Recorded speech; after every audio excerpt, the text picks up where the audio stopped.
வருங்கால நீதிபதிகள் அனைவருக்கும் வணக்கம்.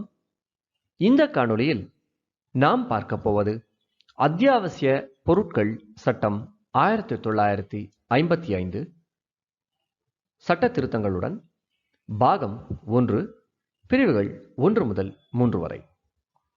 தி essential commodities act 1955 part 1 sections 1 to 3.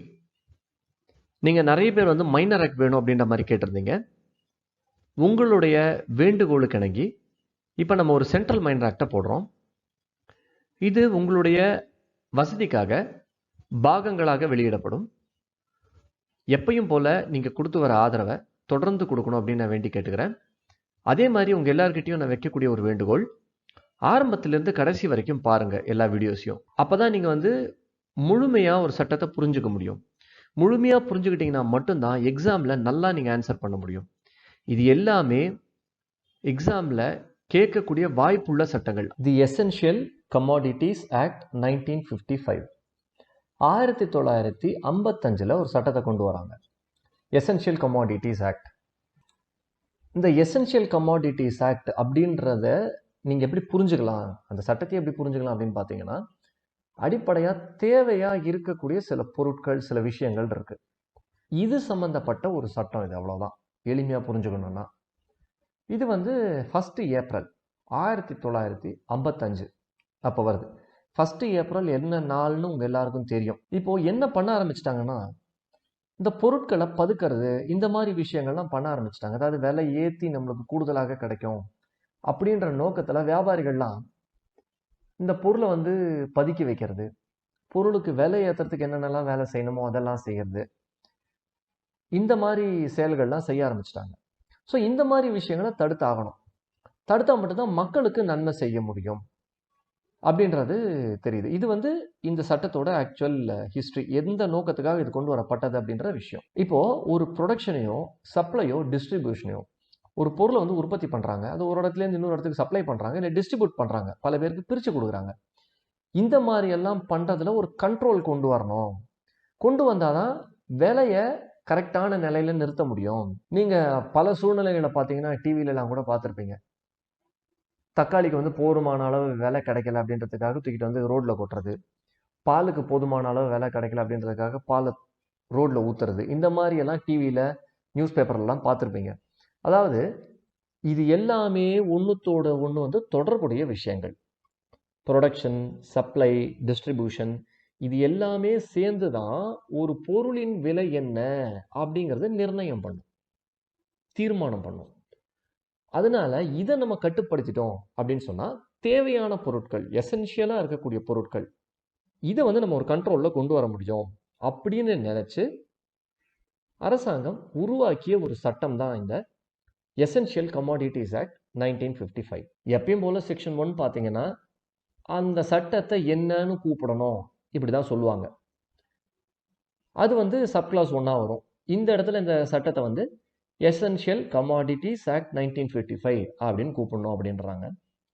அடுத்தது உட்பிரிவு 2 நம்ம பார்த்தோம்னு சொன்னால், இது ஒட்டுமொத்த இந்தியாவுக்கும் பொருந்தும் அப்படின்றாங்க. இதுக்கப்புறம் 2 செக்ஷன் 2 டெஃபினிஷன்ஸ். இந்த குறிப்பிட்ட சட்டத்தில் பின்னாடி வரக்கூடிய வார்த்தைகளுக்கு என்னென்ன அர்த்தம் நம்ம கொடுக்கணும் அப்படின்ற மாதிரி விவரத்தை சொல்லிட்டு வராங்க. இதில் 1A 2க்குள்ள 1A இதில் பார்த்தீங்கன்னா கலெக்டர். கலெக்டர்னா யார் யாரெல்லாம் உள்ளே வருவாங்க இதுக்குள்ளன்னு பார்த்தீங்கன்னா, அடிஷ்னல் கலெக்டரும் கலெக்டர் தான். இல்லைனா வேற ஏதேனும் ஒரு அலுவலர் இருக்கார், அவர் சப்டிவிஷனல் ஆஃபீஸர், அவருக்கு கீழே இருக்கிற ரேங்காக இருக்கக்கூடாது. குறைஞ்சபட்சம் சப்டிவிஷனல் ஆஃபீஸர் ரேங்க்கில் இருக்கணும். அப்படியாப்பட்ட ஒரு ஆஃபீஸர் அவரும் கலெக்டர் அப்படிங்கிற கேட்டகரியில் கொண்டு வரலாம். அதே மாதிரி கலெக்டர் ஒருத்தரை ஆத்தரைஸ் பண்ணுறாரு, இந்தந்த வேலைகள்லாம் நீங்கள் செய்யுங்க, எனக்கு கொடுக்கப்பட்டிருக்க இந்தந்த வேலைகள்லாம் நீங்கள் செஞ்சு கொடுங்க அப்படின்னு சொல்லி கலெக்டர் ஒருத்தர் ஆத்தரைஸ் பண்ணியிருக்கார். அப்படின்னு சொன்னால் அந்த சூழ்நிலையில் அவரும் கலெக்டராக ஆகிவிடுவார். அடுத்தது இதில் பி ஃபுட் கிராப்ஸ். ஃபுட் கிராப்ஸில் சுகர் கேனும் உள்ளே வரும். இதை மட்டும் நீங்கள் ஞாபகம் வச்சுக்கிட்டா போதும். இந்த ஒரு குறிப்பிட்ட சட்டத்தில் sugar cane is also a food crop. This is what you need to remember. Next, C, notified order. அறிவிக்கப்பட்ட ஒரு ஆணை, நோட்டிஃபைட் ஆர்டர் அப்படின்னு சொன்னால் அஃபீஷியல் கெசட்டில் அரசிதழில் ஒரு நோட்டிஃபிகேஷன் கொடுக்குறாங்க, ஒரு அறிவிப்பு கொடுக்குறாங்கன்னு சொன்னால் அது எல்லாமே நோட்டிஃபைட் ஆர்டர் அப்படின்றது கீழே வந்துடும். அடுத்தது சிசி. இது பார்த்தீங்கன்னா ஆர்டர் அப்படின்னா ஒரு டைரக்ஷன் கொடுத்தா அதுவும் ஆர்டர். இப்படி நீங்கள் பண்ணுங்க, ஒரு வழிகாட்டுதல், ஒரு நெறிமுறை இதெல்லாம் கொடுக்குறாங்கன்னா இதுவும் கூட ஆர்டருக்கு கீழே தான் வரும். ஆர்டர்னு சொன்னால் இதுவும் அதில் அடங்கிவிடும். அடுத்தது டி, ஸ்டேட் கவர்மெண்ட் அப்படின்னா ஒருவேளை யூனியன் டெரிட்டரியாக இருக்கும் பட்சத்தில் யூனியன் டெரிட்டரியை யார் நிர்வாகம் செய்கிறார்களோ, அட்மினிஸ்ட்ரேட்டர் யார் அட்மினிஸ்ட்ரேட் பண்ணுறாங்களோ யூனியன் டெரிட்டரியை, அவங்களுக்கு வந்து ஸ்டேட் கவர்மெண்ட் அப்படின்றது கீழே வந்துவிடும். இ, சுகர் அப்படிங்கிறதுக்குள்ள 3 விஷயம் சொல்லப்பட்டிருக்கு. அதில் ஃபர்ஸ்ட் என்ன அப்படின்னு பார்த்தீங்கன்னா, any form of sugar containing more than 90% of sucrose, 90% மேலே சுக்ரோஸ் இருக்கக்கூடிய ஒரு சுகர். அதில் சுகர் கேண்டி, நம்ம மிட்டாயெல்லாம் சொல்கிறோம் இல்லையா, அந்த மிட்டாயும் இதுக்குள்ளே வரும். அடுத்தது 2வது விஷயம், khandsari sugar or bura sugar or crushed sugar or any sugar in crystalline or powdered form. அதாவது இந்த சக்கரை வந்து பார்த்தீங்கன்னா கிறிஸ்டல் ஃபார்மில் இருக்கும், இல்லைன்னா அதை வந்து ஒடிச்சிருப்பாங்க பவுடரா. எந்த விதத்தில் இருந்தாலும் சரி அது சுகராக தான் நம்ம கருதணும். அடுத்தது 3வது விஷயம், sugar in process in vacuum pan sugar factory or raw sugar produce there. ஒரு ஃபேக்ட்ரியில் வேக்யூம்னா எம்டியாக இருக்கிற இடம், காலியாக இருக்கிறது, காற்று கூட இருக்காது, எம்டியாக இருக்கும் அந்த இடம். அந்த மாதிரி இருக்கிற பேன் இருக்கக்கூடிய சுகர் ஃபேக்ட்ரி, அதில் உருவாக்கப்பட்ட சுகர், இதுவும் இந்த சுகர் அப்படிங்கிற டெஃபினேஷனுக்கு கீழே வந்துடும். அடுத்தது பார்த்தீங்கன்னா section 2A, essential commodities declaration etcetera, உட்பிரிவு 1, சப்செக்ஷன் 1. அதில் சொல்லக்கூடிய விஷயம், எசென்ஷியல் கமாடிட்டி அப்படின்னா ஷெட்யூலில் சொல்லப்பட்டிருக்கக்கூடிய ஒரு கமாடிட்டி. என்ன கமாடிட்டி எல்லாம் ஷெட்யூலில் சொல்லியிருக்காங்களோ அது எல்லாமே எசென்ஷியல் கமாடிட்டி தான். இது வந்து ரொம்ப சிம்பிளான ஒரு டெஃபினேஷன், நம்ம ஈஸியாக புரிஞ்சுக்கலாம். அடுத்தது பார்த்தீங்கன்னா இதில் சப்செக்ஷன் 2, இந்த ஷெட்யூலை சென்ட்ரல் கவர்மெண்ட் நினைத்தால் மாற்ற முடியுமா அப்படின்னு கேட்டிங்கன்னா மாற்றலாம். என்ன பண்ணணும் மாற்றுறதுக்கு? ஒரு அஃபீஷியல் கெசட்டில் பப்ளிகேஷன் கொடுக்கணும். அஃபீஷியல் கெசட்டில் அரசிதழில் வந்து ஒரு அறிவிப்பை கொடுக்க வேண்டும். இந்த ஷெட்யூலை நாங்கள் மாற்றுறோங்க, ஒரு பொருளை இதுக்குள்ளே சேர்த்துருக்கோங்க, இல்லை ஏற்கனவே இருக்கிற பொருளை அதுலேருந்து எடுத்துட்டோங்க, ஆனால் இதை நேரடியாக மத்திய அரசே செய்துவிட முடியுமா, சென்ட்ரல் கவர்மெண்ட்டே மனசு வச்சா அவங்களே நினச்சபடி செஞ்சுக்க முடியுமா அப்படின்னு கேட்டிங்கன்னா அப்படி பண்ண முடியாது. அவங்க என்ன பண்ணணும்னு கேட்டிங்கன்னா மாநில அரசாங்கத்துடன் கலந்தாலோசிக்க வேண்டும். They should consult the state governments. They should have a consultation with the state governments. அதாவது ஸ்டேட் கவர்மெண்ட் வந்து ஒருவேளை கன்சல்டேஷன் இல்லைங்க எங்களால் ஏற்றுக்க முடியாது அப்படின்னு சொல்லிட்டா இவங்க முடிவு எடுக்க முடியுமானா சென்ட்ரல் கவர்மெண்ட் எடுக்க முடியும். ஆனால் ஸ்டேட் கவர்மெண்ட்டோட கன்சல்டேஷன் பண்ணாத அந்த முடிவை எடுக்க முடியாது. ஸ்டேட் கவர்மெண்ட்டு இந்த ஒரு விஷயத்தை மறுக்கலாம், ஏற்றுக்கொள்ளலாம், என்ன வேணாலும் செய்யலாம். ஆனால் முடிவு யார்கிட்ட இருக்கும்னு பார்த்தீங்கன்னா மத்திய அரசாங்கம் தான், சென்ட்ரல் கவர்மெண்ட்டு தான் முடிவு எடுக்கும். ஏற்றுக்கலாமா ஏற்றுக்க கூடாதா அப்படின்ற விவரத்தை முடிவு செய்யக்கூடியது சென்ட்ரல் கவர்மெண்ட்டாக தான் இருக்கும். இதுக்கு அடுத்தது பார்த்தீங்கன்னா இதில் உட்பிரிவு 3, இப்போ சப்செக்ஷன் 2ல ஒரு நோட்டிஃபிகேஷன் இஷ்யூ பண்ணுறாங்க. இந்த ஒரு குறிப்பிட்ட கமாடிட்டி, இந்த குறிப்பிட்ட ஒரு பொருளுக்கு அகென்ஸ்டாக ஒரு என்ட்ரி கொண்டு வராங்க. அதாவது இந்த பொருளை நம்ம ஏற்கனவே பார்த்தோம் இல்லையா, ஒரு பொருளை சேர்ப்பதோ அல்லது நீக்குவதோ அந்த மாதிரி இவங்க பண்ணும்பொழுது இந்த ஒரு விஷயத்தை, அதாவது இந்த ஒரு கமாடிட்டியை உள்ளே கொண்டு வரும்போது 6 மாதத்திற்கு மிகாமல் இது வந்து எசென்ஷியல் கமாடிட்டியாகவே நிலைத்து நிற்கும்.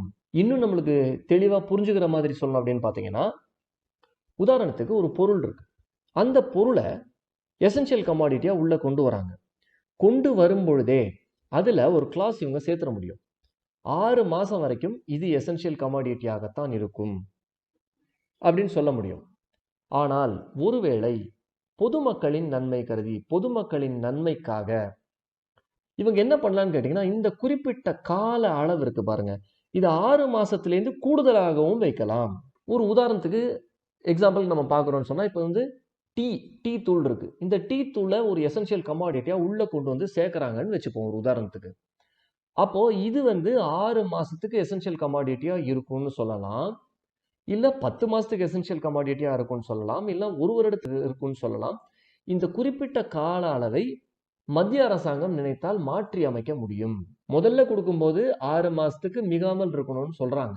ஆனா பொதுமக்களின் நன்மைக்கு தேவை அப்படின்னு நினைச்சா 6 மாசத்துல இருந்து தாண்டியும் கொடுக்க முடியும்.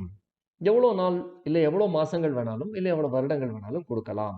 அடுத்தது பாருங்க, சப்செக்ஷன் 4ல எந்தெந்த மாதிரியான விஷயங்களை இதுக்குள்ள கொண்டு வரணும், இதுக்கு சட்ட ரீதியான அதிகாரம் கொடுக்கக்கூடிய விஷயங்கள் என்னென்ன அப்படின்னு பாத்தீங்கன்னா, 7th schedule to the constitution, 7வது அட்டவணை இந்திய அரசியலமைப்பு சட்டத்துல, அதுல பட்டியல் 3ல என்ட்ரி 33 இதுல என்னென்னலாம் சொல்லியிருக்காங்களோ, என்னென்னலாம் கமாடிட்டிஸ் அவங்க கொண்டு வரதுக்கு அதிகாரம் கொடுக்கப்பட்டிருக்கிறதோ, இது எல்லாத்தையுமே இவங்க இதுக்குள்ள கொண்டு வரலாம். அடுத்தது பாத்தீங்கன்னா சப்செக்ஷன் 5, சப்செக்ஷன் 2க்கு கீழே ஒரு நோட்டிபிகேஷன் கொடுத்துட்டாங்க. அதுக்கு அடுத்ததா என்ன பண்ணணும் அப்படின்னு பாத்தீங்கன்னா, நம்ம பாராளுமன்றத்தின் 2 அவைகள் இருக்கிறது, 2 houses of parliament. It should be laid before these 2 houses of parliament. மக்களவை, மாநிலங்களவை, இது ரெண்டுத்துலயும் எடுத்துட்டு போய் இதை வைக்கணும். இந்த மாதிரி ஒரு நோட்டிபிகேஷன் நாங்க கொடுக்க போறோம் அப்படின்னு சொல்லி இதை எடுத்துட்டு போய் அங்க கொடுக்கணும். அடுத்தது பாத்தீங்கன்னா பிரிவு 3. இந்த பிரிவு 3 ரொம்ப ரொம்ப முக்கியமான ஒரு பிரிவு. கிட்டத்தட்ட இந்த சட்டத்தில் இருக்கக்கூடிய மிக முக்கியமான விஷயங்களை சொல்லக்கூடிய பிரிவு பாத்தீங்கன்னா இந்த பிரிவு 3. மத்திய அரசாங்கத்துக்கு ஒரு விஷயம் தோணுது, சில விஷயங்களை வந்து நம்ம கண்ட்ரோல் பண்ணணும். சில பொருட்களை உற்பத்தியும் சரி, இல்லைன்னா அதை சப்ளை பண்றது சரி, இல்லை டிஸ்ட்ரிபியூஷன் பண்றது சரி, இதெல்லாம் கண்ட்ரோல் பண்ணா மட்டும்தான் நல்ல விலைக்கு மக்களுக்கு கிடைக்கும்னு நினைக்கிறாங்க. அதாவது சரியான விலைக்கு, கரெக்டான விலைக்கு. உதாரணத்துக்கு 1 கிலோ ஒரு பொருளுக்கு 50 ரூபாங்கிறது ஒரு நியாயமான விலை அப்படின்னும் போது, இதை விற்கிறவங்க எல்லாம் கூட்டணி அமைச்சு இந்த 50 ரூபாங்கிற பொருளை 500 ரூபாய்க்கு விற்க முயற்சி பண்றாங்கன்னு வச்சுங்க, அதை தடுக்கணும். அதை எப்படி தடுக்க முடியும்? ஒரு சட்டத்தின் மூலமாக இதை நாம் தடுக்கலாம். அதற்குண்டான முயற்சியை செய்யக்கூடியதுதான் இந்த சட்டம். அப்ப என்ன சொல்றாங்கன்னா, ஒரு பொருளை உற்பத்தி செய்யறதுலேருந்து ஆரம்பிச்சு அதை டிஸ்ட்ரிபியூட் பண்ற வரைக்கும், அதாவது பொதுமக்கள் கையில் போய் சேரும் வரை, இந்த என்டையர் ப்ராசஸையும் மொத்தமா கட்டுப்படுத்தக்கூடிய ஒரு விஷயத்த செய்யணும்னு சென்ட்ரல் கவர்மெண்ட் நினைத்தால் செய்ய முடியும். இப்போ சில சூழ்நிலைகள்ல சில பொருட்கள் என்னன்னு கேட்டீங்கன்னா, இந்தியாவுடைய எக்கானமியை கூட பாதிக்கக்கூடிய அளவுல இருக்கும் சில பொருட்கள். இப்ப அந்த மாதிரி பொருட்கள் இருந்ததுன்னா நம்ம நாட்டுடைய பொருளாதாரத்தை காப்பதற்காக சில நடவடிக்கையை வந்து நம்ம நாடு எடுக்க வேண்டியது இருக்கும். அப்போ என்ன பண்ணுவாங்கன்னா, இந்த எசென்ஷியல் கமாடிட்டினால நம்மளுக்கு ஒரு எக்கனாமிக் ப்ராப்ளம் வரும், ஒரு பொருளாதார பிரச்சனை வரும் அப்படின்னு தெரிஞ்சதுன்னா, அதை தடுப்பதற்காக சில வழிவகைகளை அல்லது சில வழிமுறைகளை இவர்கள் கொடுக்க முடியும். இதை சொல்லக்கூடியது பாத்தீங்கன்னா பிரிவு 3ல உட்பிரிவு 1. எப்படியெல்லாம் இதை ரெகுலேட் பண்ணலாம், எப்படியெல்லாம் இந்த உற்பத்தியை தடுக்கலாம் அல்லது கூட்டலாம், இல்ல டிஸ்ட்ரிபியூஷன் சப்ளை எப்படி நம்ம ரெகுலரைஸ் பண்ணலாம் அப்படின்றத செய்ய முடியும். அடுத்தது பாத்தீங்கன்னா இந்த பிரிவு 3ல சப்செக்ஷன் 2, நம்ம ஏற்கனவே பிரிவு 1ல பார்த்தது போக அதுக்கு எந்த விதமான குந்தகமும் இல்லாமல், without prejudice to the generality of the powers which have been provided under subsection 1, இதை தாண்டி இவங்க என்னென்னலாம் பண்ண முடியும் அப்படின்னு பாத்தீங்கன்னா, சப்செக்ஷன் 2ல ஏல சொல்லப்பட்டிருக்க விஷயம், லைசன்ஸ் வந்து கொடுத்து ரெகுலேட் பண்ணலாம், பர்மிட் கொடுத்து ரெகுலேட் பண்ணலாம், இல்லைனா ப்ரொடக்ஷன், மேனுஃபேக்சர், எசென்ஷியல் கமாடிட்டியை இது எல்லாத்தையும் ரெகுலேட் பண்றதுக்கு லைசன்ஸோ பர்மிட்டோ இவங்க கொடுத்து கண்ட்ரோல் பண்ண முடியும். இன்னார் தான் இதை உற்பத்தி பண்ணணும், இன்னார் தான் இதை வந்து டிஸ்ட்ரிபியூட் மேனுஃபேக்சர் பண்ணணும், இல்லை ப்ரொடக்ஷன் பண்ணணும் அப்படின்னு சொல்லி ஒரு கண்ட்ரோலை கொண்டு வரதுக்கு லைசன்ஸோ பர்மிட்டோ கொடுக்க முடியும். அடுத்தது சப்செக்ஷன் 2ல கிளாஸ் பி, இப்போ ஒரு வேஸ்டா ஒரு இடம் இருக்கு, அதாவது பயன் இல்லாத ஒரு இடம் இருக்கு, அந்த இடத்த கல்டிவேஷனுக்கு கீழே கொண்டு வர முடியும். இந்த மாதிரி கொண்டு வரதுக்கு உண்டான ஒரு வழிவகையை ஒரு அரசாங்கம், மத்திய அரசாங்கம் செய்ய முடியும். இந்த ஒரு குறிப்பிட்ட இடம் ஒரு பில்டிங்குக்கு ஒட்டி இருக்கலாம், இல்ல தனியாகவும் இருக்கலாம். சரி, எதுக்காக இதை கொண்டு வராங்க கல்டிவேஷன் பார்த்தீங்கன்னா, ஃபுட் கிராப்ஸ், இந்த உணவு வகைகளை உற்பத்தி செய்வதற்காக, இல்லை குறிப்பிட்ட ஒரு உணவு வகையை மட்டும் உற்பத்தி செய்யறதுக்கோ, பொதுவாகவும் இருக்கலாம், இல்லை ஒரு குறிப்பிட்ட உணவை உற்பத்தி செய்வதற்காகவும் இருக்கலாம். இல்லைன்னா இதை மெயின்டைன் பண்றதுக்கு, உற்பத்தியெல்லாம் நடந்துட்டு இருக்கு, இந்த உற்பத்தி வந்து எக்ஸ்ட்ராவா போயிடக்கூடாது, எக்ஸ்ட்ராவா போனா வேலை கிடைக்காது. அப்ப அதை அப்படியே மெயின்டைன் பண்றது. இல்ல குறைஞ்சு போச்சு, உற்பத்தி குறைஞ்சு போச்சு, ஆனா மக்களுடைய தேவை எக்கச்சக்கமா இருக்கு. அந்த சூழ்நிலையில என்ன பண்ணலாம்னா கல்டிவேஷனை இன்க்ரீஸ் பண்ணலாம். அதுக்கெல்லாம் இந்த மாதிரி பயனில்லாத இடங்களை கல்டிவேஷனுக்கு கீழே கொண்டு வருவதற்குண்டான முயற்சிகளை செய்ய முடியும். அடுத்தது இதுல சி, ஒரு குறிப்பிட்ட விலையில, அதாவது எந்த விலையில இந்த பொருளை வாங்கணும், எந்த விலையில இந்த பொருளை விற்கணும், இப்படிங்கிற ஒரு கண்ட்ரோலையும் அரசாங்கம் கொண்டு வர முடியும். அப்ப என்னன்னு பார்த்தீங்கன்னா, இந்த விலையை தாண்டி விற்க முடியாது. ஒரு உதாரணம் இதுக்கு நம்ம சொல்லணும்னா, இப்ப பார்த்துருப்பீங்க எல்லாம் கோவிட் மெடிசன்ஸ், இதெல்லாம் பார்த்தீங்கன்னா இந்த விலையை தாண்டி நீங்க விற்கக்கூடாது அப்படின்னு சொல்லி ஒரு ஆர்டரே போட்டாங்க. அதே மாதிரி கோவிடுக்கு டெஸ்டிங் லேப்ல இந்த ரூபாய்க்கு மேல வாங்கக்கூடாது. ஆனா இந்த ஒரு குறிப்பிட்ட சட்டம் அதற்காக உருவாக்கப்பட்டது அல்ல. உதாரணத்துக்காக நான் உங்களுக்கு சொன்னேன், புரியணுன்றதுக்காக, வேற எதுவும் இல்லை. இந்த குறிப்பிட்ட செக்ஷன் என்ன நோக்கத்துக்காக கொண்டு வரப்பட்டது, அந்த நோக்கத்தை புரிஞ்சுக்கிறதுக்காக அது ஒரு உதாரணம், அவ்வளவுதான். அடுத்தது பார்த்தீங்கன்னா, நம்ம முன்னாடி உற்பத்தி பண்றதுக்கு லைசன்ஸ் கொடுக்கலாம் அப்படிங்கிறத பார்த்தோம். இங்க பார்க்க போறது என்ன அப்படின்னு பார்த்தீங்கன்னா, இந்த டீல சேமிச்சு வைக்கிறது, ஸ்டோரேஜ் பண்ணி வைக்கிறது ஒரு இடத்துல பொருளை. இப்போ ஃபுட் கிராப்ஸ் எல்லாம் இருக்கு, இப்போ அறுவடை பண்றாங்கன்னு வச்சுங்க, நெல்லோ இல்லை என்ன அறுவடை பண்றாங்களோ, கரும்போ ஏதோ ஒன்று, அதை எடுத்துட்டு போய் ஒரு இடத்துல சேமிச்சு வைப்பாங்க. இந்த மாதிரி சேமிச்சு வைக்கிறதுக்கு லைசன்ஸ் தருது, பர்மிட் தருது. அதே மாதிரி ஒரு இடத்துல இருந்து இன்னொரு இடத்துக்கு கொண்டு போறது, டிரான்ஸ்போர்ட்டேஷன், அதுக்கு லைசன்ஸ் தருது. டிஸ்ட்ரிபியூஷன், எடுத்துட்டு போய் நம்ம ஒவ்வொருத்தருக்காக கொடுக்கறது, டிஸ்ட்ரிபியூட் பண்ணி, ஒரு 10 சுகர் ஃபேக்டரிஸ் இருக்குன்னா 10 சுகர் ஃபேக்டரிஸ்க்கும் கொண்டு போய் டிஸ்ட்ரிபியூட் பண்றது. இதை பண்றதுக்கு உண்டான லைசன்ஸ், பர்மிட்ஸ், இதெல்லாம். அதே மாதிரி டிஸ்போஸ் பண்றது, மொத்தமா வந்து ஒரு ஒரு 10 ஏக்கர் ஒருத்தர் வந்து சுகர் கேன் நடுறாரு, கரும்பு நடுறாரு, கரும்பு விவசாயி, அதை மொத்தமாக கூட அவர் டிஸ்போஸ் பண்ண முடியும். அதே மாதிரி அக்வயர் பண்றது, அக்விசிஷன் பண்றது, குறிப்பிட்ட பொருளையோ வாங்குவது, அடைவது, இந்த மாதிரி செய்யறது. இல்லை யூசர் கன்சம்ஷன், அதை பயன்படுத்துவது. அதாவது இந்த மாதிரி இருக்கக்கூடிய விஷயங்களை ரெகுலேட் பண்ணுவதற்கு லைசன்ஸ் கொடுக்கலாம், பர்மிட் கொடுக்கலாம். அடுத்தது இ, ஒரு குறிப்பிட்ட எசென்ஷியல் கமாடிட்டி இருக்கு, இதை வந்து விற்க மாட்டேன் அப்படின்னு சொல்லி ஒருத்தர் பிடிச்சி வைக்கிறார், ஒரு வியாபாரின்னு வச்சுப்போமே.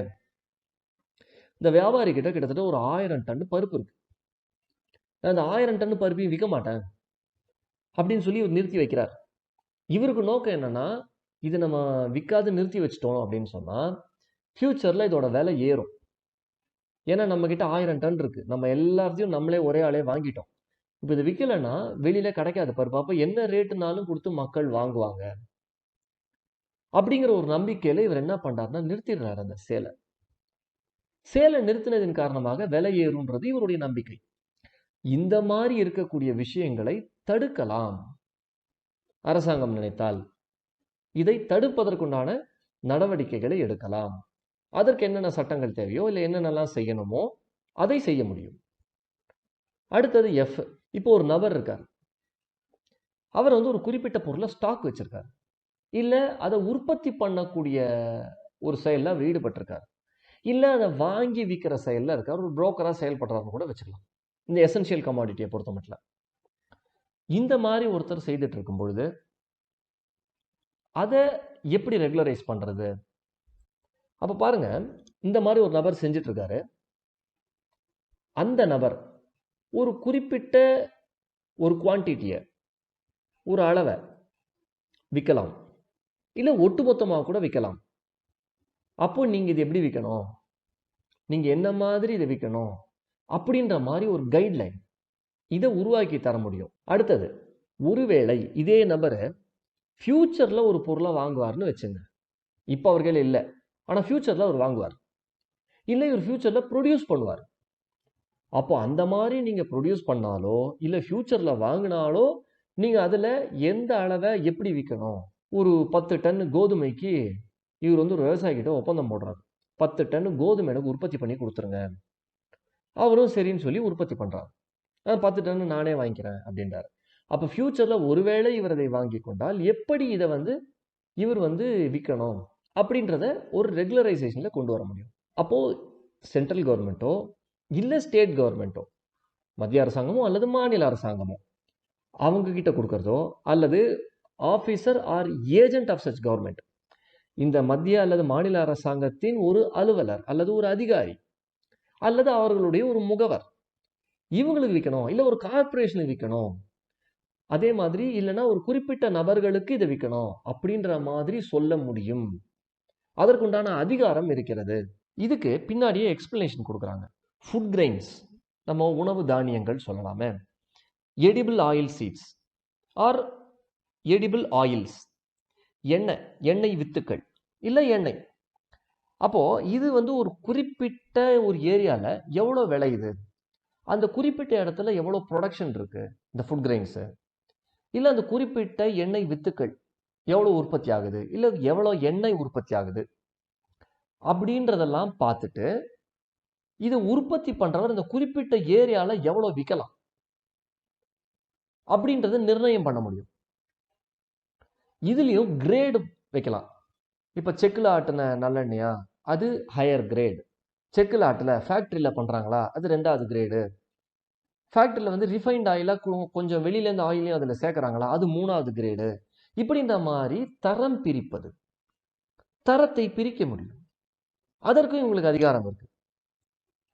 அப்போ ஒட்டுமொத்தமா இந்த மாதிரி தரம் பிரிச்சதுக்கு அப்புறமா கூட அந்த குறிப்பிட்ட ஏரியால எவ்வளோ வந்து எண்ணெய் வித்துக்கள் இருக்கு, எவ்வளோ எண்ணெய் இருக்கு உற்பத்தி ஆகுது, இல்லை எவ்வளோ உணவு தானியங்கள் வந்து உற்பத்தி ஆகுது, இது எல்லாத்தையும் கணக்கு பண்ணி அதன் அடிப்படையில் இது குறித்த ஒரு கண்ட்ரோலை கொண்டு வர முடியும். இது எக்ஸ்பிளனேஷன் 1.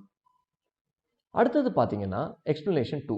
இந்த குறிப்பிட்ட கிளாஸ்ல செக்ஷன்ல நம்ம வச்சுக்கலாமே, ப்ரொடக்ஷன் அப்படின்ற வார்த்தை எங்கெங்கெல்லாம் வருதோ, உற்பத்தி அப்படிங்கிற வார்த்தை எங்கெங்கெல்லாம் வருதோ, அதுல வந்து கிராமட்டிக்கல் வேரியேஷன்ஸ் இது எல்லாமே உள்ளடக்கும்.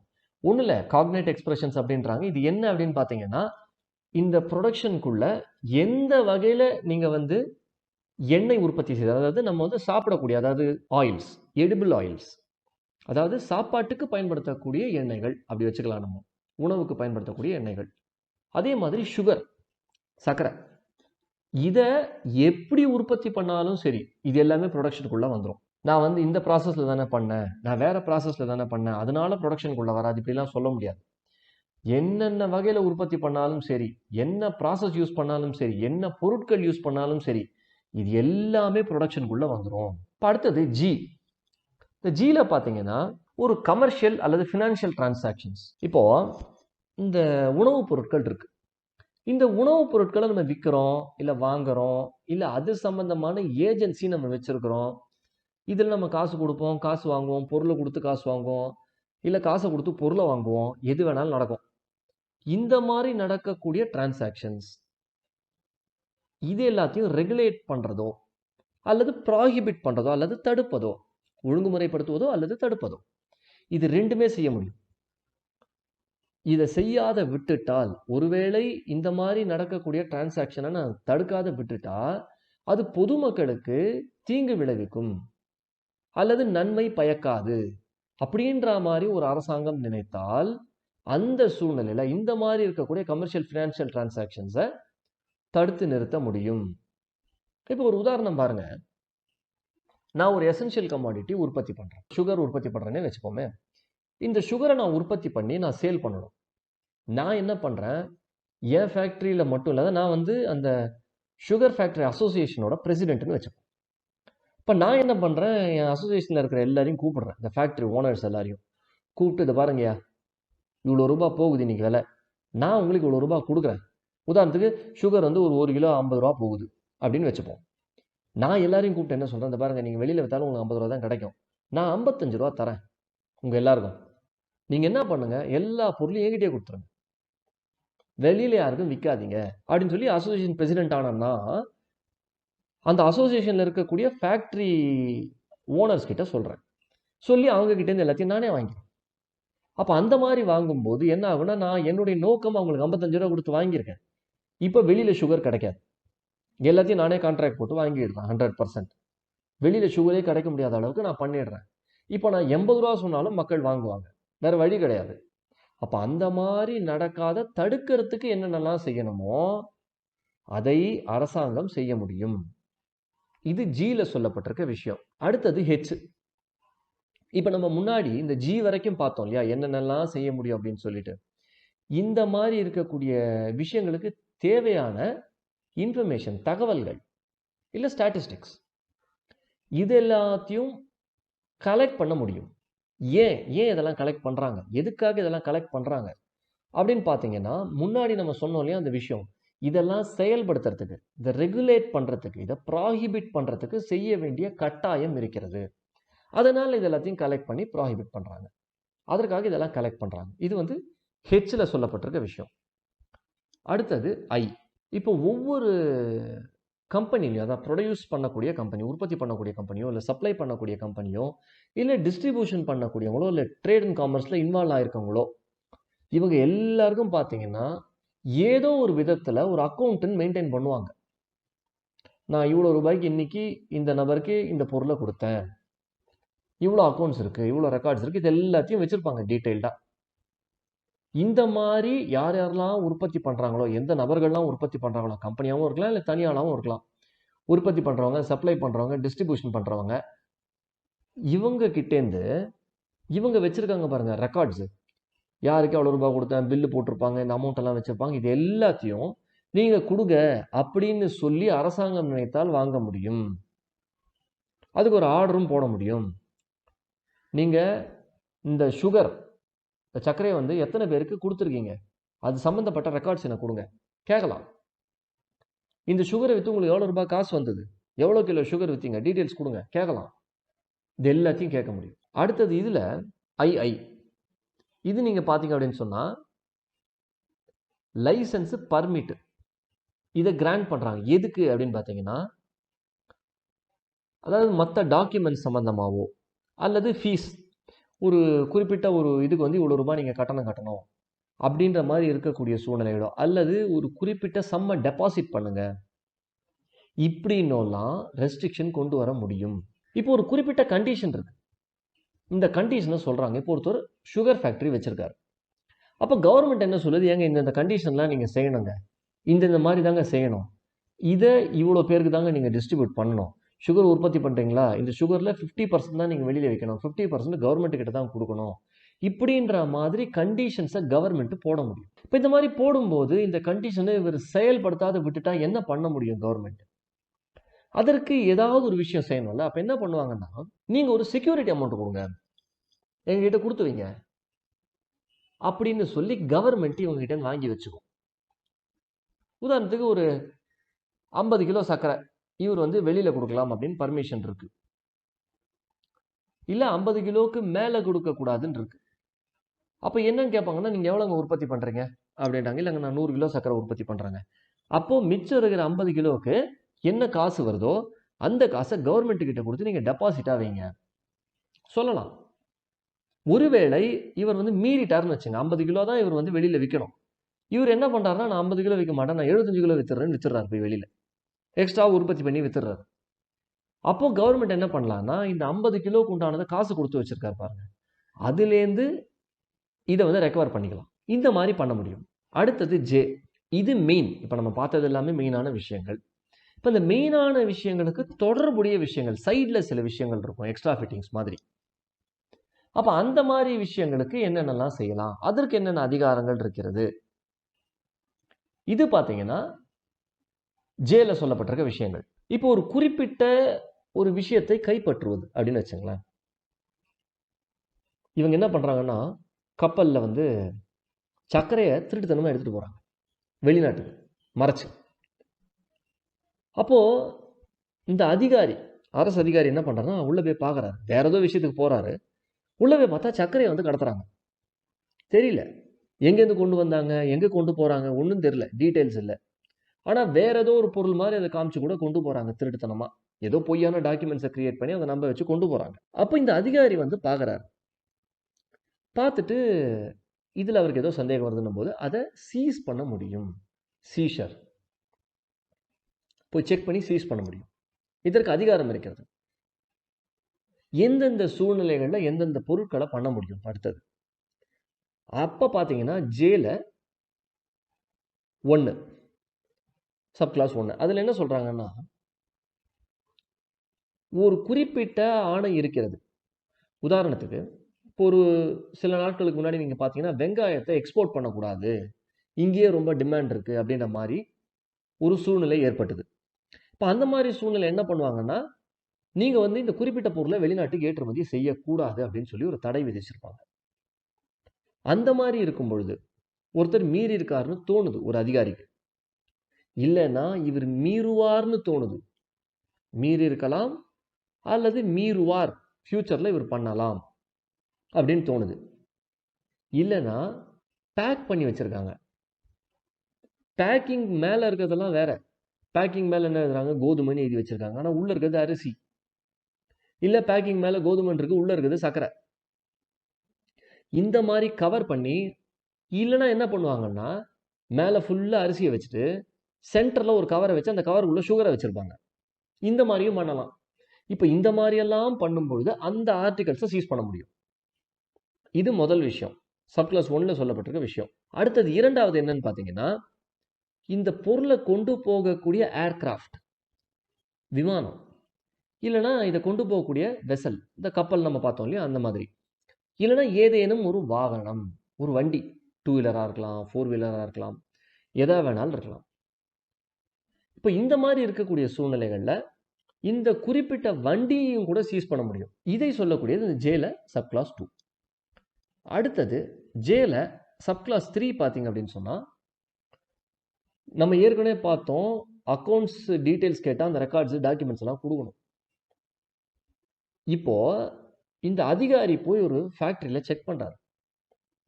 செக் பண்ணும்போது இவருக்கு தோணுது, இந்த அக்கௌண்ட்ஸு இந்த ரெக்கார்டு புக்கெல்லாம் கையில் கிடச்சா ரொம்ப யூஸ்ஃபுல்லாக இருக்கும், தொடர்புடைய பல விஷயங்கள் நம்மளுக்கு தெரிய வரும், இந்த சட்டத்தின் கீழே ஏதேனும் ஒரு நடவடிக்கை எடுப்பதற்கு நமக்கு உதவியாக இருக்கும் அப்படின்னு நினைக்கிறார் அந்த அதிகாரி. அப்போ என்ன பண்ணலாம்னா இவர் அதெல்லாம் எடுத்துக்கலாம், சீஸ் பண்ணலாம் அதை. ஆனால் அந்த ஒரு சூழ்நிலையிலையும் இவர் என்ன பண்ணணும் அப்படின்னு பார்த்தீங்கன்னா, இந்த புக்ஸ் ஆஃப் அக்கௌண்ட்ஸ் டாக்குமெண்ட்ஸ் எல்லாம் இவர் எடுத்துட்டார். அப்போது யாருக்கிட்டேருந்து இதை எடுத்தாரோ, எந்த நபருடைய கஸ்டடியிலேருந்து இதை எடுத்தாரோ அவருக்கு காப்பி எடுத்துக்கிறதுக்கு உரிமை தரணும், ஒரு வாய்ப்பு தரணும்.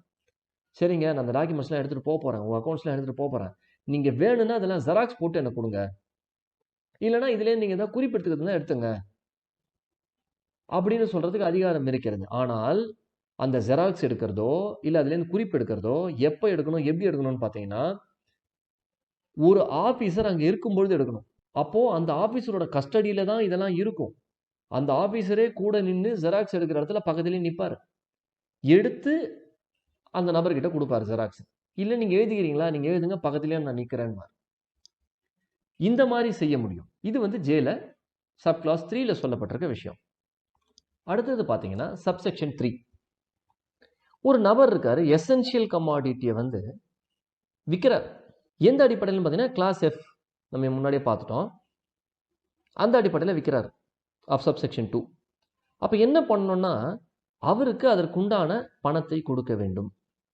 சரி, இந்த பணத்தை எப்படி நாம நிர்ணயம் பண்றது, இதை சொல்லக்கூடியது தான் இந்த பிரிவு 3. இப்போ ஒரு விலை இருக்கிறது, அது வந்து ஒரு கண்ட்ரோல்டு பிரைஸ்.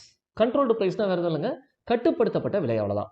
இப்போ இந்த குறிப்பிட்ட பிரிவின் கீழே இந்த பொருள் இவ்வளவு ரூபாய்க்கு தான் விற்கணும் அப்படின்னு சொல்லிட்டாங்கன்னா அந்த பிரைஸ் அவ்வளவுதான், ஃபிக்ஸ் பண்ணிக்கலாம் அதை. நெக்ஸ்ட், இந்த மாதிரி எந்த விதமான அக்ரிமெண்ட்டும் போட்டுக்கல. இப்போ கவர்மெண்ட் இருக்குது, கவர்மெண்ட் என்ன சொல்லுது, ஏங்க நீங்கள் வந்து 50 கிலோ சக்கரை வந்து எனக்கே கொடுத்துருங்க, இல்லை ஒரு 5000 கிலோ சக்கரை எனக்கே கொடுத்துருங்க உற்பத்தி பண்ணுறதுன்னு சொல்லி ஒரு அக்ரிமெண்ட் போட்டு அதில் இவ்வளோ ரூபா தான் வேலைன்னு நிர்ணயம் பண்ணிட்டா அந்த வேலை தான் நம்ம எடுத்துக்கணும் கணக்கில். ஒருவேளை அந்த மாதிரி எந்த அக்ரிமெண்ட்டும் போடலை, அப்போ என்ன பண்ணுறது? இது வந்து 3ல சப் கிளாஸ் பியில் சொல்கிறாங்க. அப்போது இந்த கண்ட்ரோல்டு பிரைஸ் மற்றவங்களுக்கெல்லாம் போட்டிருப்பாங்க இல்லையா? இப்போ நான் இருக்கேன், நான் கவர்மெண்ட்டோட ஒப்பந்தம் போடலை. ஆனால் கவர்மெண்ட்டு வேற யாரோட இது போட்டிருக்கோம், வேற ஒருத்தவங்களோட இந்த ஒப்பந்தத்தை போட்டிருப்பாங்க. அப்போது அந்த கண்ட்ரோல்டு ப்ரைஸோட ரெஃபரன்ஸ் எடுத்துக்கணும். அந்த அடிப்படையில் கால்குலேட் பண்ணி இந்த ப்ரைஸை நிர்ணயம் பண்ணணும். சரி, இப்போ வந்து அக்ரிமெண்ட்டும் போடலை, ரெஃபரன்ஸ் ப்ரைஸும் இல்லை, கண்ட்ரோல்டு ப்ரைஸும் இல்லை, ரெஃபரன்ஸ் அது சம்மந்தப்பட்டது இல்லை. அப்போ என்ன பண்ணுறது? இதை சொல்லக்கூடியது சி. அப்போ மார்க்கெட் ரேட்டில் இந்த குறிப்பிட்ட லொக்காலிட்டியில் என்ன விலை விற்கிது, இந்த குறிப்பிட்ட நாளில் நான் விற்கிறேன், விற்கிற தேதிக்கு அந்த குறிப்பிட்ட இடத்துல, உதாரணத்துக்கு பார்த்தீங்கன்னா நான் சென்னையில் விற்கிறேன்னா டெல்லியில் இருக்கிற விலையை எடுத்துக்க முடியாது. அப்போ சென்னையில் என்ன விலை இருக்கோ, உதாரணத்துக்கு அதே சக்கரை சென்னையில் பார்த்தீங்கன்னா 55 ரூபா இருக்கும் கிலோ, நீங்கள் டெல்லியில் போய் வாங்கினீங்கன்னா 70 ரூபா இருக்கும். அப்போ அந்த விலையை நான் எடுத்துக்க முடியாது.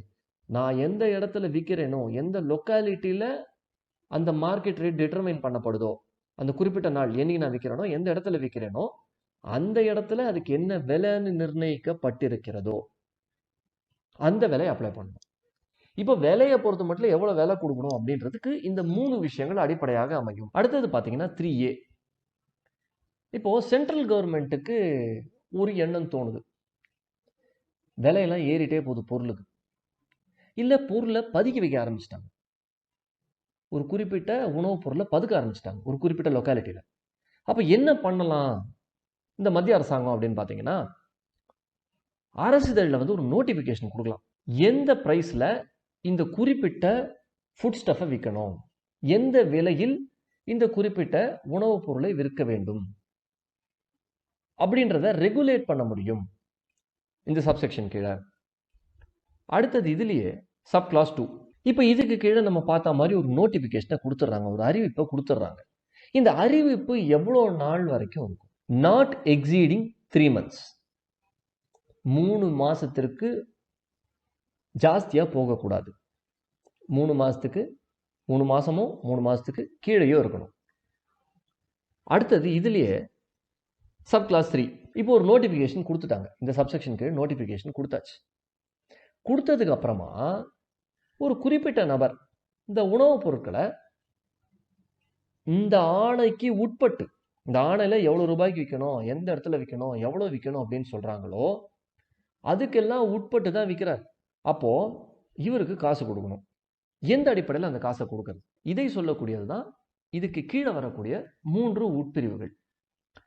இதில் ஏ பார்த்தீங்கன்னா, இப்போ ஒரு விலை இருக்குது, இந்த விலை வந்து கண்ட்ரோல்டு ப்ரைஸ், அதாவது இந்த ஃபுட் ஸ்டஃப்புக்கு இவ்வளோ தான் விலை விற்கலாம்.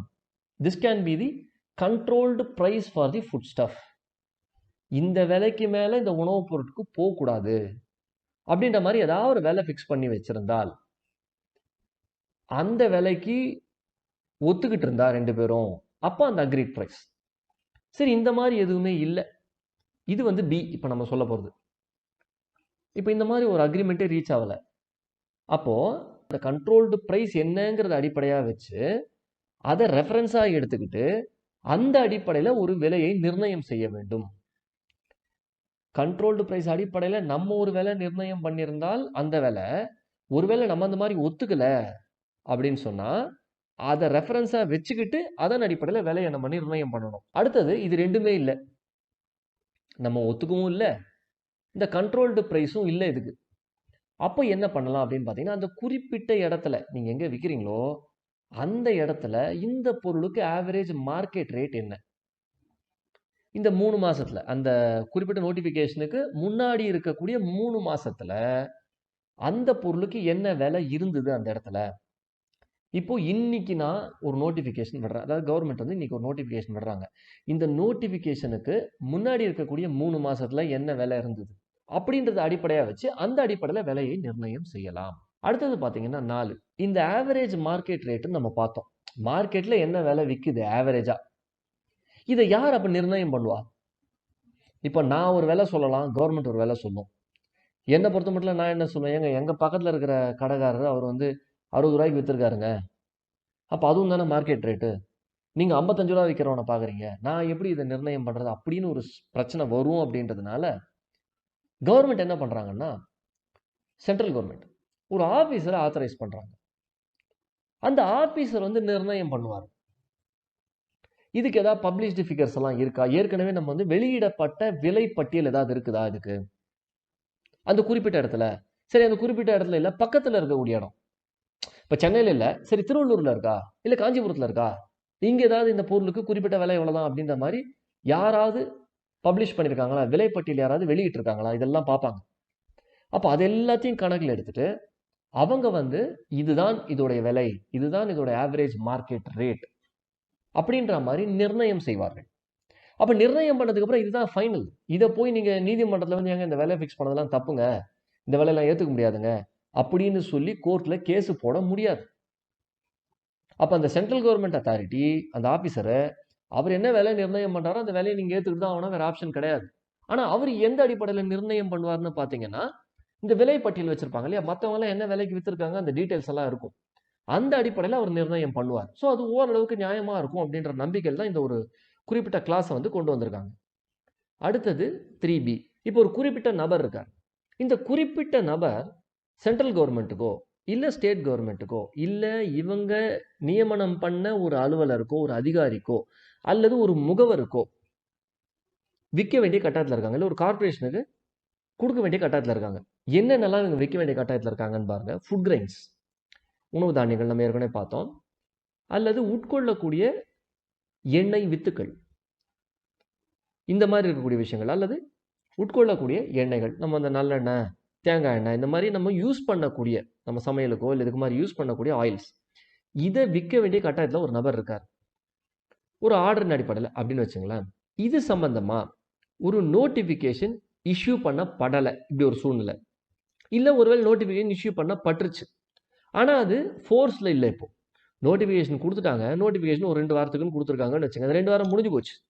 முடிஞ்சு போனால் அந்த நோட்டிஃபிகேஷனுக்கு வந்து வேல்யூ கிடையாது. அப்போ என்ன பண்ணணும் அப்படின்னு பார்த்தீங்கன்னா, அந்த நபருக்கு காசு கொடுக்கணும். எவ்வளோ அப்படின்னு பார்த்தீங்கன்னா, ப்ரொக்யூர்மெண்ட் ப்ரைஸ், இந்த உணவு தானியத்தை வாங்குவதற்கு எவ்வளோ காசு ஆச்சு, இல்லைன்னா இந்த உட்கொள்ளக்கூடிய இந்த எண்ணெய் வித்துக்களை வாங்குவதற்கு காசு எவ்வளோ ஆச்சு, இல்லைன்னா நம்ம சாப்பிடக்கூடிய இந்த எண்ணெய்கள் இதை வாங்குறதுக்கு எவ்வளோ காசு ஆச்சு அப்படின்றத நிர்ணயம் பண்ணி ஸ்டேட் கவர்மெண்ட் ஸ்பெசிஃபை பண்ணும் இது இது அப்படிங்கிற மாதிரி. அப்போ இதை வந்து சென்ட்ரல் கவர்மெண்டோட அப்ரூவலும் நம்ம வாங்கணும். இதுக்கு அப்ரூவல் வாங்கி நம்ம நிர்ணயம் பண்ணணும், இந்த விலையை நிர்ணயம் பண்றது. இதை நிர்ணயம் பண்ணும்போது என்னென்னலாம் நம்ம கருத்தில் எடுத்துக்கணும் அப்படின்னு பார்த்தீங்கன்னா, முதல் விஷயம் ஏல என்ன சொல்றாங்க, கண்ட்ரோல்டு பிரைஸ், இது என்னன்றதை நம்ம கணக்கில் எடுத்துக்கணும். அடுத்தது பார்த்தீங்கன்னா ஜெனரல் கிராப் ப்ராஸ்பெக்ட்ஸ், இந்த குறிப்பிட்ட ஒரு பொருள் இருக்கு, இதுக்கு ஃபியூச்சர் எப்படி இருக்கு.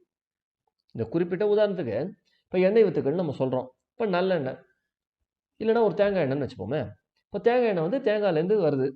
இப்போ இந்த தேங்காய் எண்ணெய்க்கோ இல்லை இந்த தேங்காய்க்கோ ஃபியூச்சரில் எவ்வளோ வியாபாரம் இருக்கும், இது எல்லாத்தையும் கருத்தில் எடுத்துக்கணும். அடுத்தது சி, இப்போ இந்த மாதிரி குறிப்பிட்ட கிரேடில் இருக்கக்கூடியது தரவரிசை நம்ம சொல்லலாம்.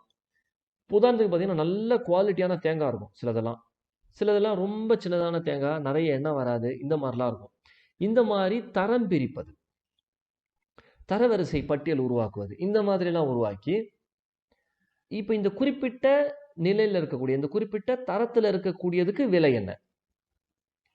அப்போ இதை வாங்கக்கூடிய நிலை இல்லாத மனிதர்கள் யார் யார். உதாரணத்துக்கு தேங்காய் எண்ணெய் 1 கிலோ 10,000 ரூபான்ற லெவலுக்கு போயிடுச்சுன்னா நிறைய பேரால் வாங்க முடியாது.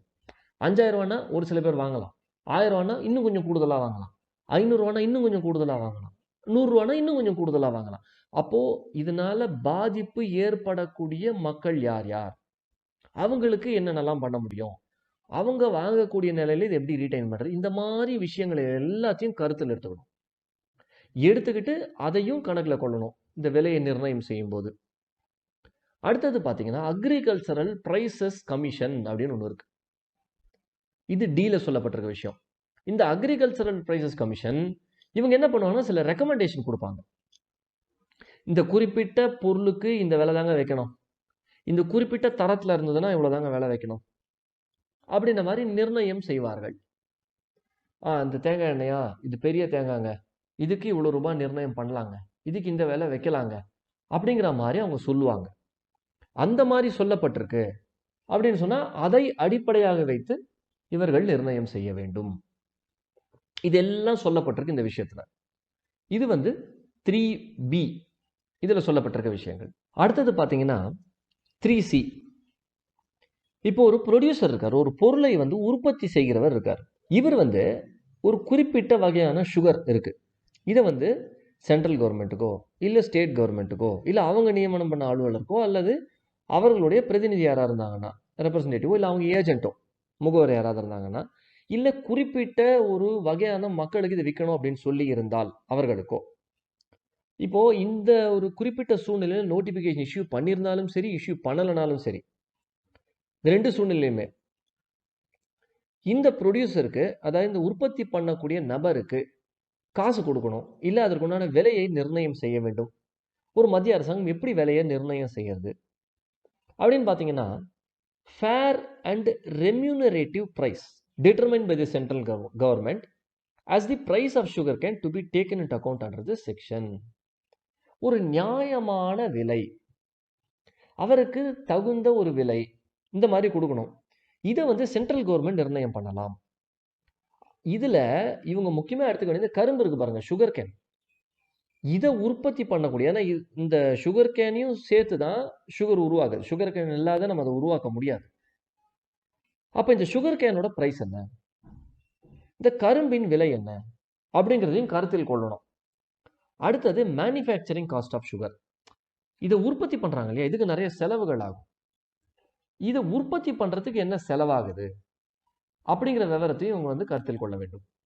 அடுத்தது டாக்ஸ் ஏதாவது கட்டுறாங்கன்னு வச்சுங்க, இதுல இவங்க ஏற்கனவே டாக்ஸ் கட்டியிருக்கலாம், இல்லை ஃபியூச்சர்ல கட்ட வேண்டியது வரும்.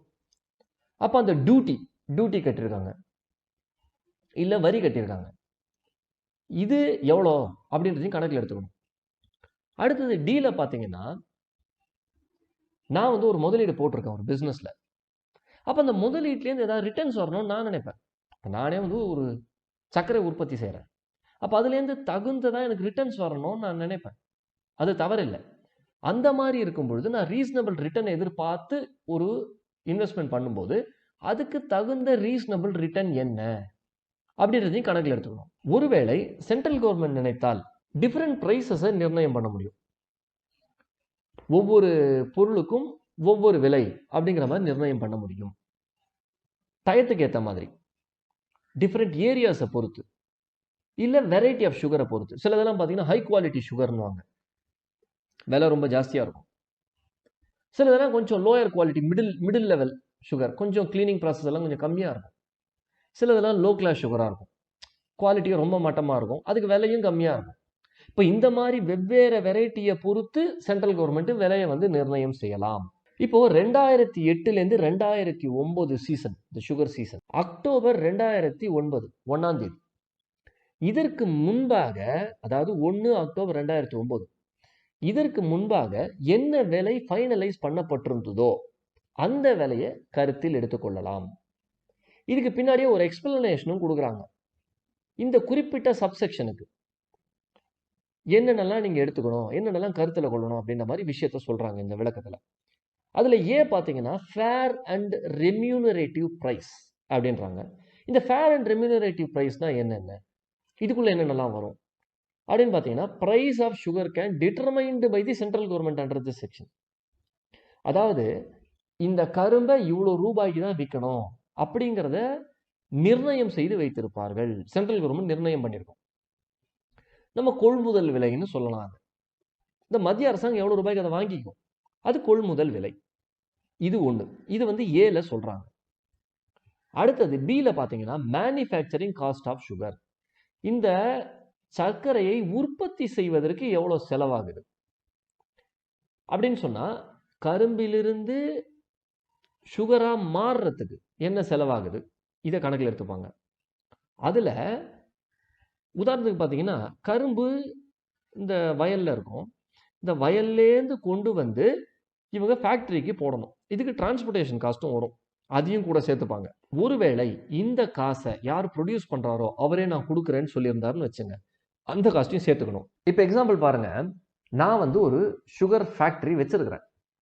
இப்போ நான் என்ன பண்றேன், ஒரு 50 கிலோமீட்டர் தள்ளி இருக்கிற ஒரு வயல்ல கரும்பு விவசாயி ஒருத்தர் இருக்காரு, அவர் கரும்பு விவசாயம் பண்றாரு.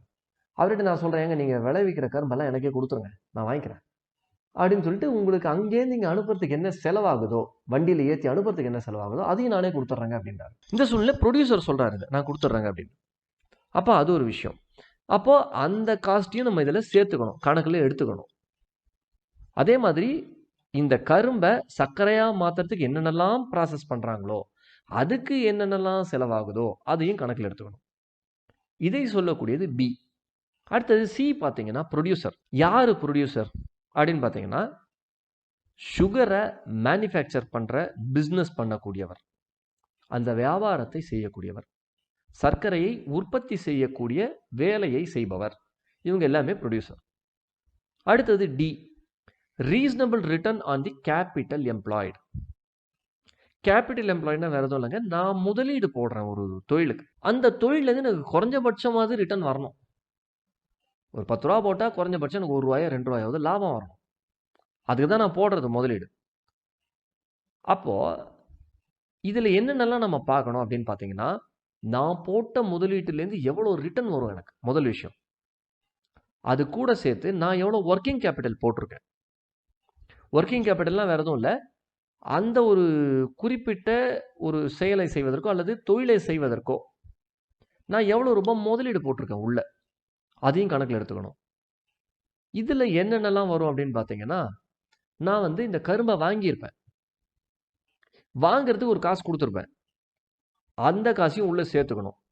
இது எல்லாத்தையும் ஒருங்கிணைத்து இதை நான் வந்து முதலீடாக உள்ளே போடுறேன், அதுலேருந்து எனக்கு என்ன ரிட்டர்ன் வருது இதை கணக்கில் எடுத்துக்கணும்.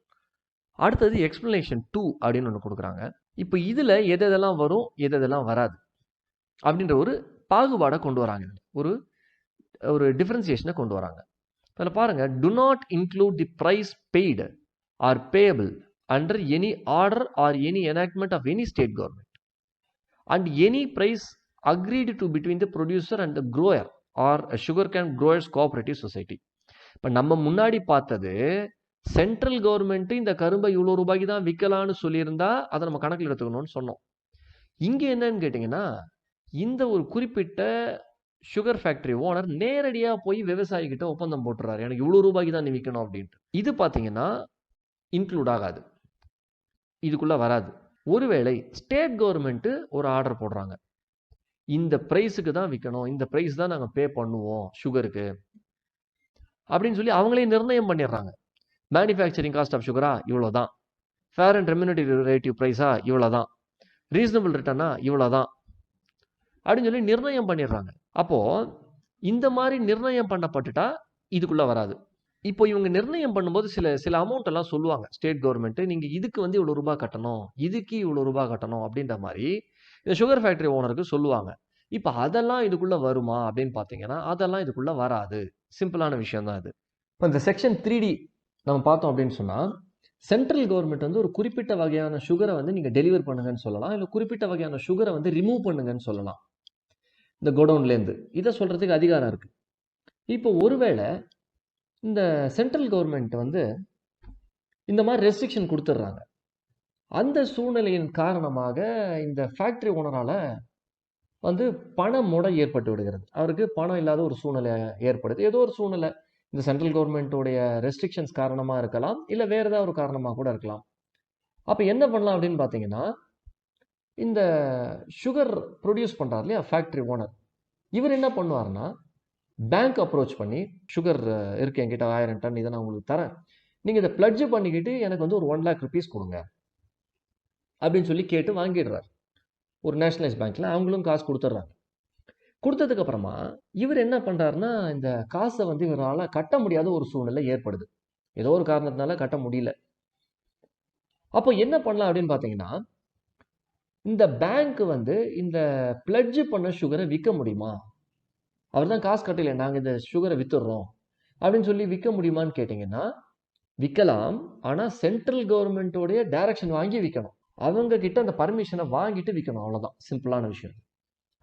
அடுத்தது பார்த்தீங்கன்னா 3E, சென்ட்ரல் கவர்மெண்ட் பார்த்தீங்கன்னா டைம் டு டைம், அதாவது தேவைக்கு ஏற்ற மாதிரி இவங்க வந்து பொதுவான ஒரு ஆணை பிறப்பிக்கலாம் அல்லது ஒரு ஸ்பெஷல் ஆர்டரும் கொடுக்கலாம். எதுக்கு அப்படின்னு பார்த்தீங்கன்னா, இந்த ப்ரொடியூசரோ இம்போர்ட்டரோ எக்ஸ்போர்ட்டரோ, அதாவது உற்பத்தி பண்ணுறவராக இருக்கட்டும், இறக்குமதி பண்ணுறவர், ஏற்றுமதி பண்ணுறவர், இல்லை ரெக்கக்னைஸ்டு டீலர், யாராக வேணாலும் இருக்கட்டும், எந்த வகையான ப்ரொடியூசராக இருக்கட்டும், இல்லை எந்த வகையான டீலராக இருக்கட்டும், இவங்க மேலே ஒரு நடவடிக்கை எடுக்கிறதுக்கோ, இல்லைன்னா இந்த ப்ரொடக்ஷனை ரெஸ்ட்ரிக்ட் பண்ணுறதுக்கோ, ப்ரொடக்ஷன் சம்மந்தமாகவோ, இல்லை ஸ்டாக் எல்லாம் எவ்வளோ வச்சுக்கலாம், இவங்க எவ்வளோ ஸ்டோர் பண்ணி வச்சுக்கலாம். நீங்கள் 100 டன் தாங்க ஸ்டோர் பண்ண முடியும் சக்கரை, அதுக்கு மேலே நீங்கள் ஸ்டோர் பண்ண முடியாது. இல்லை சேல் பண்ணுறது, விற்கிறது, இல்லை கிரேடு பண்ணுறது, ஒன்றுத்துக்கு வந்து தரவரிசை பிரிக்கிறது. நீங்கள் இந்த மாதிரி இருந்தால் அதை வந்து ஃபர்ஸ்ட் கிரேடுன்னு சொல்லணும், இந்த மாதிரி இருந்தால் அதை செகண்ட் கிரேடுன்னு சொல்லணும், இப்படின்ற மாதிரி சொல்ல முடியும். இல்லை எப்படி பேக் பண்ணணும், இல்லை எப்படி வெயிட் போடணும், இல்லை எப்படி டிஸ்போசல் பண்ணணும், இந்த மாதிரி எல்லா விஷயத்துக்கும் இவங்க ஆர்டர் போட்டு நீங்கள் இப்படி பண்ணுங்கன்னு சொல்கிறதுக்கு அதிகாரம் இருக்கிறது. இப்போ ப்ரொடியூசர்னா யார் யார்? இந்த குறிப்பிட்ட செக்ஷனுக்கு கீழே நம்ம 3Dயில் பார்த்தோம், அப்புறம் 3D, அப்புறம் இந்த செக்ஷன், இந்த 2 செக்ஷன்லையும் ப்ரொடியூசர்னா யார் யாருன்னா, சுகரை யார் உற்பத்தி பண்ணுறாரோ அவங்களாம் ப்ரொடியூசர், யார் மேனுஃபேக்சர் பண்ணுறாங்களோ. அடுத்தது ரெக்கக்னைஸ் டீலர்னா யார்? எந்த நபர் சுகரை வாங்குறாரோ, விற்கிறாரோ, இல்லை டிஸ்ட்ரிபியூட் பண்ணுறாரோ. அடுத்தது சியில் வந்து சுகர்னா என்ன அப்படின்னு சொல்கிறாங்க. சுகர் அப்படின்ற வார்த்தைனா என்ன? சர்க்கரை, ஒயிட் சுகர், இல்லை ரா சுகர், அதாவது ரிஃபைனில் எதுவுமே பண்ணியிருக்க மாட்டாங்க, இந்த மாதிரி இருக்கும். அடுத்தது ரிஃபைன்டு சுகர். அப்போது அதை வந்து நம்ம உற்பத்தி பண்ணியிருந்தாலும் சரி, இல்லை இம்போர்ட் பண்ணியிருந்தாலும் சரி, நான் வெளிநாட்டில் தானேங்க வாங்கினேன், அதையும் நீங்கள் சுகர்ன்ற டெஃபினேஷனில் கொண்டு வருவீங்களான்னு கேட்டிங்கன்னா அதுவும் டெஃபினேஷன் சுகர் கீழே தான் வரும். அடுத்தது இதில் சப் கிளாஸ் 4. ஒரு சில சூழ்நிலைகளில் என்ன ஆகும்னு பார்த்தீங்கன்னா, சில பொருட்கள் நம்ம கூடுதலாக உற்பத்தி பண்ண வேண்டிய ஒரு கட்டாயம் இருக்கும், இல்லை மெயின்டைன் பண்ண வேண்டியது இருக்கும். ஒரு ப்ரொடக்ஷனை இதே லெவலில் மெயின்டைன் பண்ணால் மட்டும்தான் மக்களுக்கு போதுமான அளவு கிடைக்கும் அப்படிங்கிற மாதிரி சில சூழ்நிலைகள் ஏற்படும். அந்த சூழ்நிலைகளில் என்னென்னலாம் அந்த சென்ட்ரல் கவர்மெண்ட் பண்ண முடியும் அப்படின்னு பார்த்தீங்கன்னா, இப்போ ஒரு ஆர்டர் கொடுக்க முடியும். இந்த சென்ட்ரல் கவர்மெண்ட் வந்து ஒரு ஆர்டர் கொடுக்க முடியும். இதில் எதெல்லாம் உள்ளடங்கும் அப்படின்னு பார்த்தீங்கன்னா, ஃபர்ஸ்ட் ஒன்று சொல்கிறாங்க. இப்போ ஒரு ஆத்தரைஸ்டு கண்ட்ரோலர் இருக்கார், இதை கண்ட்ரோல் பண்ணுறதுக்குன்னு ஒரு அதிகாரி இருக்கார். அதாவது ஒரு பொருள் எக்ஸ்ட்ரா தேவைன்னா கூடுதலாக உற்பத்தி பண்ணுங்கன்னு சொல்லுவார், இல்லை இந்த லெவல்லையே மெயின்டைன் பண்ணணும் அப்படின்னு சொன்னால் குறைஞ்சதுன்னா அதை இன்க்ரீஸ் பண்ண சொல்லுவார். கூடுதலாக இருந்தால் குறைக்கணும், குறைஞ்சா கூட்டணும். இந்த மாதிரி இதை கண்ட்ரோல் பண்ணக்கூடிய ஒரு அதிகாரி, ஆத்தரைஸ்டு கண்ட்ரோலர். இவர் என்ன பண்ணுவார் அப்படின்னு பார்த்தீங்கன்னா, இவருக்கு சில அதிகாரங்களை சென்ட்ரல் கவர்மெண்ட் கொடுத்துருக்கும். இதெல்லாம் நீங்கள் பண்ணலாம் அப்படின்னு சொல்லி கொடுத்துருக்கும். அப்போ இவருக்கு பார்த்தீங்கன்னா ஒரு குறிப்பிட்ட டைரக்ஷன் கொடுக்கறதுக்கு அதிகாரம் இருக்கிறது. அதாவது நீங்கள் இந்த மாதிரி பண்ணுங்கன்னு இவர் சொல்ல முடியும், இந்த ஆத்தரைஸ் கண்ட்ரோலர். ஆனால் அது எப்படி இருக்கணும் அப்படின்னு பார்த்தீங்கன்னா, ஒரு எனாக்ட்மெண்ட் இருக்குது, இல்லை ஒரு இன்ஸ்ட்ருமெண்ட் இருக்குது, அந்த இல்லைன்னா ஒரு சட்டம் இருக்குன்னு வச்சுக்கலாமே, நம்மளுக்கு எளிமையாக புரியறதுக்காக நான் சொல்கிறேன். சட்டத்தில் ஒரு செக்ஷன் இருக்குது, அந்த செக்ஷனுக்கு முரண்படக்கூடிய வகையில் இவர் ஒரு வழிகாட்டுதல் நெறிமுறையை கொடுக்க முடியாது. சட்டத்துக்கு புறம்பாக, சட்டத்திற்கு எதிராக இவர் ஒரு அதோடு ஒருங்கிணையாத விஷயமா கொடுக்க முடியாது. இப்போ சட்டத்தில் வந்து இப்படி தான் பண்ணணும்னு சொல்லியிருக்குன்னா அதுக்கு முரண்பாடாக இவர் ஒன்றத்தை செய்ய முடியாது, அதுக்கு உண்டான டைரக்ஷனை இவர் கொடுக்க முடியாது. ஆனால் ஒருவேளை இந்த ஆர்டரில் சொல்லியிருக்காங்க, சென்ட்ரல் கவர்மெண்ட் ஒரு ஆர்டர் கொடுக்குது இல்லையா, அந்த ஆர்டர்லேயே சொல்கிறாங்க நீங்கள் வேணும்னா இதெல்லாம் பண்ணிக்கலாம் அப்படின்னு சொல்லியே இந்த ஆத்தரைஸ் கண்ட்ரோலருக்கு அதிகாரம் கொடுத்துட்றாங்க. அப்போ அதிகாரம் கொடுத்துட்டு அவர் செய்ய முடியுமான்னு கேட்டிங்கன்னா, அதிகாரம் கொடுத்தால் செய்யலாம். அந்த குறிப்பிட்ட ஆர்டரில் அப்படி சொல்லியிருந்தால் செய்யறதுக்கு இவருக்கு அதிகாரம் இருக்கு. அடுத்தது இதில் பி, இப்போ ஒரு அண்டர்டேக்கிங் இருக்குது, அதாவது ஒரு கம்பெனி இருக்குன்னு வச்சுக்கலாம், அந்த கம்பெனி வந்து ஒரு செயல்பாடை செஞ்சுட்டு இருக்காங்க. இப்போ இந்த டைரக்ஷன் கொடுக்குறாரு இல்லையா ஆத்தரைஸ் கண்ட்ரோலர், இவர் எப்படி அதை செய்ய சொல்றாரோ அப்படிதான் அவங்க செய்யணும். அந்த ஆர்டரில் ஆத்தரைஸ் கண்ட்ரோலர் என்ன செய்யணும்னு சொல்லியிருப்பாங்க, அதன் அடிப்படையில் இவர் போய் அந்த கம்பெனியோ இல்லை அண்டர்டேக்கிங் கிட்டயோ சொல்லுவார், நீங்கள் இப்படி தாங்க பண்ணணும் அப்படின்னு சொல்லிட்டு. அப்போ அந்த சூழ்நிலையில் இந்த அண்டர்டேக்கிங் அல்லது இந்த கம்பெனியோட மேனேஜ்மெண்ட்டை யார் நடத்துகிறாங்களோ, அந்த ஃபங்க்ஷன்ஸ் ஆஃப் மேனேஜ்மெண்ட்டை யார் பண்ணுறாங்களோ, நிர்வாக அதிகாரிகளோ அல்லது ஒரு நிர்வாக அமைப்போ, இவங்கெல்லாம் இருக்காங்க. அப்போ அவங்க என்ன பண்ணணும்னா, இந்த குறிப்பிட்ட டைரக்ஷன்ஸுக்கு ஒத்து தான் இவங்க செயல்படணும். இது ஒரு விஷயம். அடுத்தது இதுலேயே இந்த சப்செக்ஷன் 5ல நீங்கள் பார்த்தீங்க அப்படின்னு சொன்னால், இந்த குறிப்பிட்ட செக்ஷனில் ஒரு ஆர்டர் போட்டுடுறாங்க. அப்போ அந்த ஆர்டர் எப்படி இருக்கணும் அப்படின்னு பார்த்தீங்கன்னா, ஒரு ஜென்ரல் நேச்சராகவும் இருக்கலாம் அந்த ஆர்டர், இல்லை ஒரு குறிப்பிட்ட நபர்களை பாதிக்கக்கூடியதாக இருக்கலாம். இந்த மாதிரி ஏதாவது ஒரு ஆர்டராக இருந்ததுன்னா அது அஃபிஷியல் கெசட்டில் போடணும். இது அடுத்தது பார்த்தீங்கன்னா, ஒரு குறிப்பிட்ட இண்டிவிஜுவல் அவருக்கு மட்டும் பாதிக்கப்படக்கூடிய ஒரு விஷயமா இருக்குன்னு வச்சுங்க, அந்த ஆர்டர் ஒரு ஆணை போடுறாங்க, அந்த ஆணை வந்து ஒரு குறிப்பிட்ட நபரை பாதிக்கக்கூடிய ஒரு ஆணை. அப்படின்னா என்ன பண்ணணும் அப்படின்னு பார்த்தீங்கன்னா, அந்த குறிப்பிட்ட ஆணையை அந்த நபருக்கு கொடுத்துடணும். அந்த இண்டிவிஜுவலுக்கு கொண்டு போய் கொடுத்துடணும். அப்படி ஒருவேளை அவருக்கு டெலிவர் பண்ண முடியல, அந்த மாதிரி ஒரு சூழ்நிலை, அப்ப என்ன பண்ணலாம் அப்படின்னு பார்த்தீங்கன்னா, அவங்க வீட்டு வாசல்ல ஒட்டிடலாம். இல்ல அவர் எங்க பார்க்கறதுக்கு வாய்ப்பு இருக்கோ, இல்ல எந்த இடத்துல பார்த்தா தெரியுமோ, அந்த குறிப்பிட்ட இடத்துல அங்க ஒட்டலாம், அவர் குறிப்பிட்டு வாழக்கூடிய இடங்கள்ல. அதே மாதிரி ஒரு ரிட்டன் ரிப்போர்ட் ரெடி பண்ணணும். அந்த ரிட்டன் ரிப்போர்ட் அக்கம் பக்கத்துல இருக்கவங்க கிட்ட இருந்து கையெழுத்து வாங்கணும். இந்த மாதிரி இவருக்கு நான் நோட்டீஸ் கொடுக்கணும், இந்த நோட்டீஸ் எடுத்துன்னு அவங்க வீட்டு வாசல்ல ஓட்டிட்டேன், அவர் இல்ல அங்க, அதனால பக்கத்துல இருக்கவங்கிட்ட நான் கையெழுத்து வாங்கிட்டேன், பக்கத்துல இருக்க 2 பேர்கிட்ட கையெழுத்து வாங்கணும், 2 பேர்கிட்ட கையெழுத்து வாங்கிட்டேன்னு சொல்லி ரெடி பண்ணணும். இது இந்த செக்ஷனுக்கு ஒரு ஆர்டர் கொடுத்திருந்தா செய்ய வேண்டிய விஷயங்கள். அடுத்தது இதுக்குள்ள சப்செக்ஷன் 6 பார்த்தீங்கன்னு சொன்னா, இந்த குறிப்பிட்ட செக்ஷனுக்கு சென்ட்ரல் கவர்மெண்ட் ஒரு ஆர்டர் போடுறாங்க. சென்ட்ரல் கவர்மெண்ட் போடலாம், இல்ல அவங்க நியமனம் பண்ண ஒரு அலுவலர் போடலாம், இல்ல ஒரு அதிகாரி போடலாம் சென்ட்ரல் கவர்மெண்ட் கீழே. இதை எடுத்துட்டு போய் என்ன பண்ணணும் அப்படின்னு சொன்னீங்கன்னா, பாராளுமன்றத்தின் 2 அவைகளின் முன்பாகவும் இதை வைக்க வேண்டும். It should be laid before both the house of the parliament. எவ்வளவு குயிக்கா முடியுமோ அது ஏற்படுத்தப்பட்ட உடனே கொண்டு போய் அங்க வச்சிடணும். இதுதான் ரெக்குவயர்மெண்ட். இதோட பார்த்தீங்கன்னா செக்ஷன் 3 வந்து கன்க்ளூட் ஆகுது.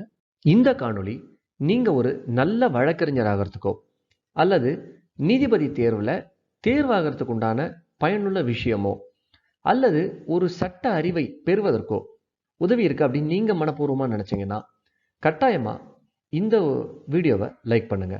அதே மாதிரி இந்த மாதிரி இருக்கக்கூடிய அனைத்து வீடியோஸையும் யார் யாருக்கெல்லாம் பயனாக இருக்கும்னு நீங்க நினைக்கிறீங்களோ உங்களுடைய நண்பர்கள் வட்டாரத்துக்கும் நீங்க கட்டாயமா ஷேர் பண்ணி அவங்களையும் சப்ஸ்கிரைப் பண்ண சொல்லுங்க. அதே மாதிரி நான் ஏதாவது ஒரு விஷயத்தை பத்தி பேசணும்னு நீங்க நினைச்சீங்கன்னா தாராளமாக அதை கமெண்ட்ல சொல்லுங்க. அதையும் செயல்படுத்துவதற்குண்டான அனைத்து முயற்சிகளும் செய்யப்படும். நாம் அனைவரும் ஒருங்கிணைந்து ஒரு கற்றறிந்த சமுதாயத்தை உருவாக்குவோம். நன்றி.